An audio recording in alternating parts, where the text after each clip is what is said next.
Welcome back to another episode of GreenSquadChats.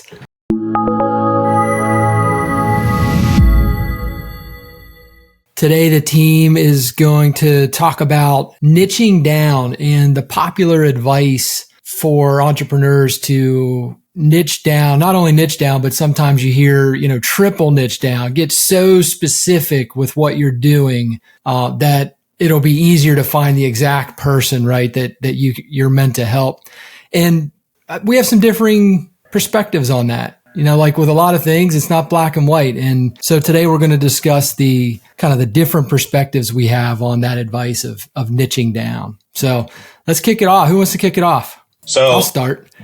So, James was kind of discussing it, and I think we probably have a differing argument, but I would argue that he does niche down. So, James, I think you were saying earlier that you don't quite believe in niches. And while I don't, I know that you do a lot of different things, you do niche down in a market. And so I think people's definition of niche is different. You don't have to necessarily niche down in just Airbnbs or just long-term rentals or something like that. There's all kinds of ways that you can niche. And, me specifically, I niche in a specific market. And that's my niche. And so then I'm a big fan of tripling down and quadrupling down and building that one bridge to that local market and just living there.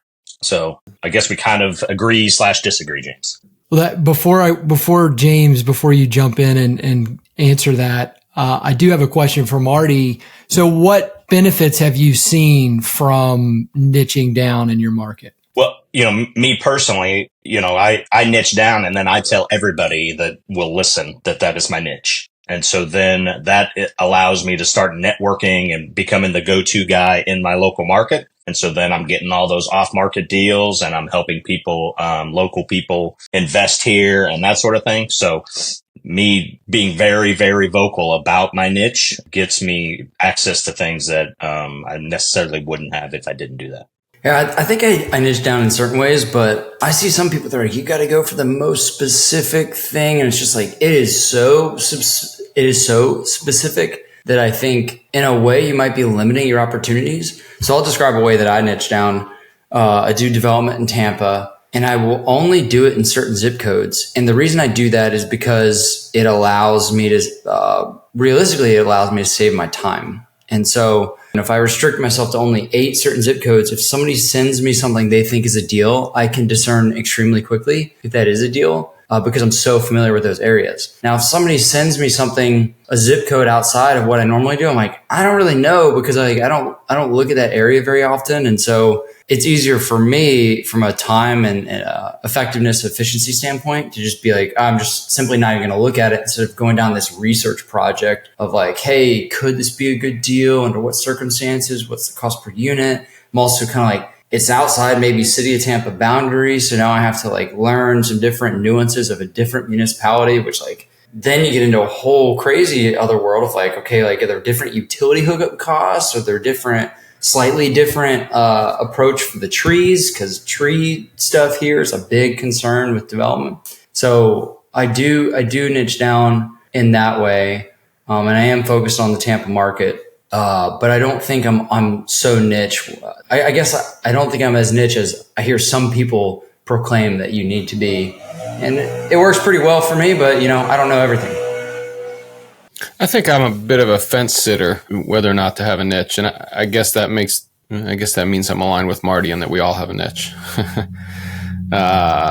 For my business, I have found that having some amount of specialization helps with the alignment, the self-alignment with values, with purpose. And so my ideal client in residential real estate transactions is military. And whether or not that sounds like a niche, it is. It's specific. It's an avatar. It's a client. So despite the fact that I serve people across San Diego County, which is a pretty substantial area, I'd prefer to work with military personnel. And for that reason, I think I've got a bit of a niche. But I think I'd also characterize myself as a bit of a generalist in that, I've got a skill set. I've got some, I'm more inclined in certain areas of either leadership or communication. And so I could apply those to different tasks or different job functions. Tom, would you say that you further niche down with zip codes, like James was saying, or with price point on the house that you'll list, anything like that? No, Brandon, I won't. I tell people I serve San Diego County. So that's, in terms of zip code, I characterize it differently, but yes. So, but it's a large area. And no, not really on the price point, which isn't to say that I wouldn't serve someone, right? In the right circumstance, I would serve someone outside the county, and I absolutely would serve someone that's not military. But in terms of where I put my time and efforts to attract clients, I'm not out there knocking on people's doors trying to drum up business from random people in a certain zip code, or I'm not sending mailers to people based on their zip code. My marketing and my advertising and education efforts are geared toward that niche client, that military service member or former service member, and I think if you're saying you have a niche, someone that says they have a niche probably is spending a disproportionate amount of their effort in that niche, right? I think that's, and we haven't really talked about what Marty's niches are with a lot of specificity, so I'm sure we'll get to that. But I think you'd find that Marty's time is most spent in a couple of things, and I think I could say the same thing. Well, James, do you think you could say that you're spending your time in those zip codes? Yeah, I could say that. I was also thinking while you were talking, Tom, like in the areas that I'm kind of contradicting myself here the more I think about it, to be really candid. Like, so earlier, maybe about a year ago, I decided to niche down more with real estate clients. And I was like, I personally am not going to work myself. Like, we'll find somebody else who can help them and deliver a great service. But I personally am not going to work with buyers or sellers at a certain price point. And the reason why is because it was like some of these deals were really, really hairy and was consuming a disproportionate amount of my time. So I kind of made that decision. And the reason I made that decision was out of need because we were growing our local empowerment group to help investors here learn, grow, and win. And so like I have a finite amount of hours in a day, so that has to come from somewhere. So I was like, let me take from the hours here. But what I did is I was like, okay, but I have these other folks that work alongside me, really great people who are looking for people in the exact client kind of like in that industry trade space that I just pulled myself out of. So instead of me just saying like, no, like get lost, which isn't really what I would do. I was like, well, why don't I just give my team some support and connect them? And now everybody wins. And I can be a part of that, like by mentoring them on the transaction, which consumes like a lot less of my time. So I guess my point there is like, if you decide that you can't niche in an area where you still like, maybe it's a revenue stream for you, or it is a source of business, then is there something else is there a mechanism you could build where you don't just like press delete on that? That was really long-winded, but that's like, I guess the way I think about it a little bit. Yeah. I love that. Listening to you, James and Tom, it sounds like to me, there's a real benefit of doing some self-work and truly understanding yourself, your values, your passions, your strengths, where you believe that your time is best spent. And that might include thinking about your ideal client or teammate. And why is that? Because maybe when you draw your ideal client and teammate, there's going to be a synergy there. You're going to resonate with each other and you're going to enjoy your time spent there. Or maybe you just have a lot of experience with that type of client. And so there's that attraction, right? Or it's, what do you like about your business? What aspect of the real estate do you like? What aspect of whatever your business is are you meant to be working on? So I think doing that inner work to figure out where you should be spending your time, I look at that as another way that we can niche down. This is so ironic because I'm just thinking about all the examples and I realized I got away from one of my niches this week and it was a good reinforcement of why I should not do that. So we take on private money and offer a fixed return. This is not me publicly advertising it. This is just me describing a fact that we do. And my minimum that I accommodate is $50,000. So in other words, if someone's like, oh, I want to invest like less, typically the answer is just no, right? Like my avatar for that model is $100,000 to $200,000 and we'll accommodate 50. Okay. So I had somebody submit interest a couple weeks ago and let me describe the difference of why I do that. And none of these are bad people. It's just a different kind of person. So I had an investor submit interest on our intake form, and they said, hey, I want to invest. So we sent them our documentation, like how it works, and they scheduled a call. And they're like, hey, we're kind of new to this. We want to start off with like $25,000. And I broke my rule. I was like, okay, I want you to have a good first experience. I understand you're new to this game. So like, I'll accommodate you for $25,000. Like, are you good to proceed? They're like, well, okay, like we need to think about it. Okay. So then they schedule another call. Okay. We did the call. Okay. And then they schedule another call. Like we have a couple last questions. Hey, we sent this opportunity to friends and they have questions and we just, I don't know, like there's just all these follow-up questions and they're like not in a position to move forward. They're getting in their own way to move forward when they're earning maybe 3% interest on their money now, and they could get more than double that by just investing it through this opportunity that we have. And again, not bad people. They're just unfamiliar with it. So I just described like a $25,000 kind of avatar. Let me describe how the $100,000 question goes. Hey, James, seen what you're doing, seen how you've grown your results and reputation in Tampa. Let's have a quick call. Hey, good to go. Give me the wire info. That's how the $100,000 avatar usually goes. So if you were me, which would you choose to be efficient? Like, because we have a finite amount of time in our business. And so it's a good reinforcement to me to like stick to our guidelines in order to maintain efficiency with what we have going on. Right. If you listen to everybody, they've all said efficiency, time, avatar, all that sort of stuff. We've all spent a lot of time figuring out exactly what we want to do, niching down. Now, the niche doesn't have to be a specific thing, but it's the niche for us, and it's our idea of a niche. And then we can just use that to save time. It's, nope, that doesn't fit in my niche. Boom, pass it on. Oh, that fits exactly into my niche. Let's go. You know what I mean? So it's all just saving time and saving energy and that sort of stuff.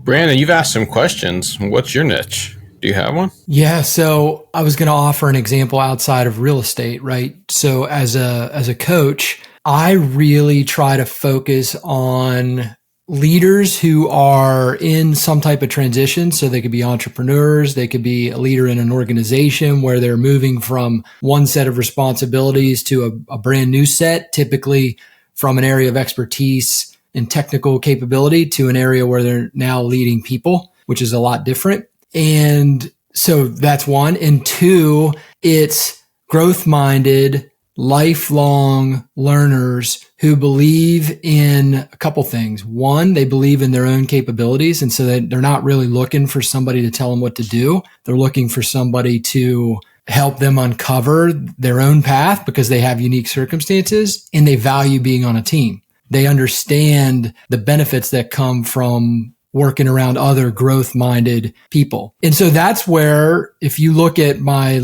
content, which I post content on LinkedIn every day, it usually centers around that. You could pull out that, what I just described as kind of my ideal client that I try to niche down with. You can pull that out of most of my content, if not all of it, because that's what I start from. And it gets back to what we were just talking about. And that's, we have a finite amount of time. It behooves us to do the inner work to figure out how we want to be spending that time. Not only how we want to, but how we're wired to. Like, what are our strengths? Where should we be in order to grow our businesses the way we want to? And who should we be teaming up with? And that's teaming up with as could be employees, assistants, could be your clients. Who are you teaming up with, when you're taking on a new client? So yeah, Tom, great question. That is how I think about niching down.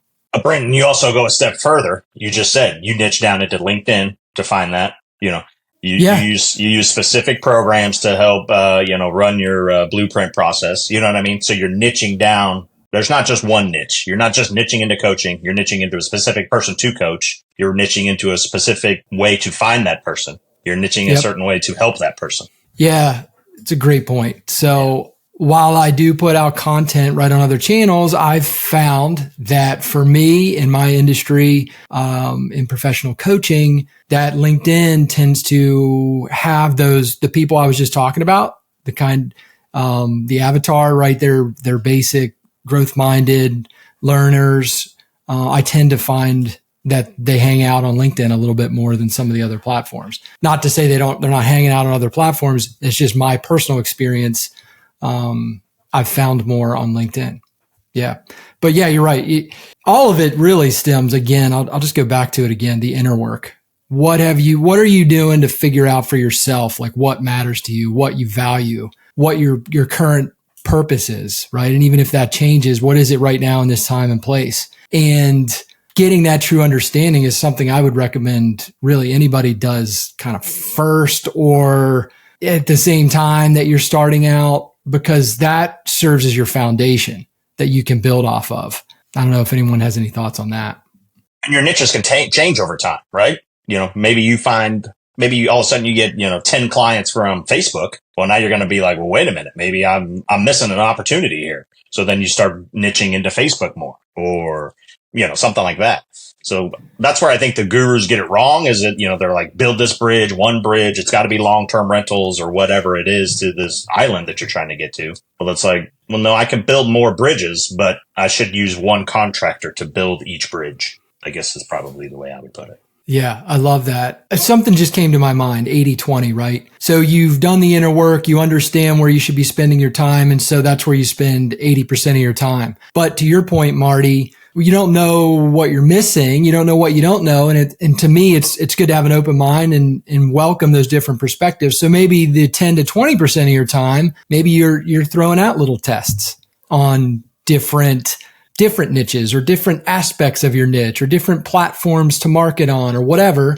So you're still spending the bulk of your time where you believe that you should be, but you're also realize that, maybe it's worth putting out some other tests in these. And then now you put out some tests and now you can get some real-time feedback. And maybe you find that, maybe I should look into this a little bit more based on the feedback I'm getting from these small tests. I would hypothesize, I would assert that anyone who's found success in their industry, right? Coaching, real estate, doesn't matter. Anything that's entrepreneurial based. I would assert that if you've found success, you probably have a niche, whether or not you are aware of that, or can characterize that simply, maybe not. And back to the whole timepiece, that person probably spends a greater than a disproportionate amount of their time either focused on a zip code or a platform or pick the thing, like we've been saying. And to talk about that another way, someone who is trying to break in to start realizing success in their chosen field and who may be struggling, I would challenge them to look at how they are spending their time. Are they spending their time in these 2% chunks on 50 different things and not making any progress? And if so, maybe it's time to, change that pie chart so that there's one wedge that's a little bigger than the others. Yeah, you're talking about directly like the 10x is easier than 2x, and make sure that 80-20 revert that 20% to be directly in line with your unique ability. I've been thinking about that a lot lately because it means saying bye or doing things a different way with that 80%. Yeah, and I think you got to be, while we're talking about niches and double down. If a client went up to Tom and said, "Hey, I want to buy a $10 million property in Los Angeles County," well, I bet his niche would change pretty quick. And you just got to be ready to, just because you have a niche doesn't mean that you can't take anything else, or you can't be open to the fact that maybe your niche could change. LA is pretty far, Marty. I don't know. Well, I think that another principle is, are you remaining agile enough, flexible in your thinking to allow a new perspective or to allow new information to come in, to think about it and allow it to actually change your course of action if after getting that information you realize, oh yeah, this is something worth following because of, you've analyzed it, you've thought about it deeply, or whatever. But are you remaining agile and flexible in the way you're thinking about things? Or are you, I have this niche, I have this avatar, and I have this goal, and I refuse to move off of the path. And there's some people that would argue that you actually should do that, right? That there's value in remaining 100% focused on whatever your goal is. And like with most things, I don't think it's black or white. I think there's gray. I think that you put the thought in, you have a vision, you have a goal, and you have a plan to get there. And I think that's all awesome. You need to be doing that. But I also believe that we need to remain flexible and we need to understand that things change, circumstances change, and we need to be okay with that. it's kind of gets to resilience. It's like the plan is important, planning is important, but being resilient and able to flex when needed is even more important to me. Yeah, man. So I love these conversations because when we first started out, I was thinking maybe we'd have one or two of us are like, yep, absolutely niche. Maybe one or two would be like, nope, I don't believe in it. But I love it because it all came together in couple themes. One, you realize that, first of all, how are you defining niche, right? We realize that, oh, wait, even the ones who thought we're not niching down, we are actually niching down in certain aspects, right? And then the other theme for me, at least, was the inner work that needs to happen. And by inner work, I just mean understand your values, your strengths, where you should be spending your time in and on your business. And understanding that first will help you then determine if you need to niche, where you need to niche, et cetera. So I think it's been another great chat with the Green Squad. Again, we're rebranding here. We're going to keep that a secret for a little bit longer, but we're going to be rebranding pretty soon. We hope that you enjoyed the show today. If you wouldn't mind, please going on your favorite podcasting platform and giving us a 5-star review. If it's not 5-star, please let us know what you'd like to see and how we can do better. And we'll see you next time on Green Squad Chats.